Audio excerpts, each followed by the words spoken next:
যে বাচ্চা এই 20 কেজি ওজনের নিশানটা উঠাতে পারবে সে পুরস্কার হিসেবে পেয়ে যাবে নগদ 20,000 টাকা। কিন্তু আগে সবাইকে 10 টাকা করে দিতে হবে। এই নাও আমার 10 টাকা, এই নাও ভাই আমার টাকা। ইস ই ই ই ইস। চলো তোমরা দুজন চলে যাও। বাবা দেখো আমরা 20 টাকা পেয়ে গেছি।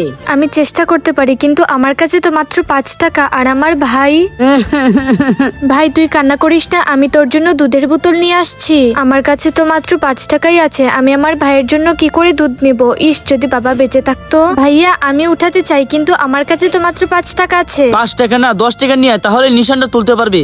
বাবা 5 টাকা নিয়ে নাও, তাহলে তো আমাদের নিশানটা উঠে যাবে। এ বাবা তুই ঠিক বলছিস, দিয়ে দে তোর 5 টাকা আর তুই নিশান তুল। ইস, এই নিশানটা কি ভারী। দেখ ভাই আমি উঠিয়ে নিয়েছি। আরে বাবা, থ্যাংক ইউ বাবা। এই মেয়ে এটা তুই কিভাবে করলি? আমার বাবা আমাকে সাহায্য করেছে। কিন্তু বাবা ওর বাবা তো অনেক আগে মারা গেছে। যারা বাবাকে ভালোবাসেন তারা কমেন্টে আই লাভ ইউ বাবা লিখে যান।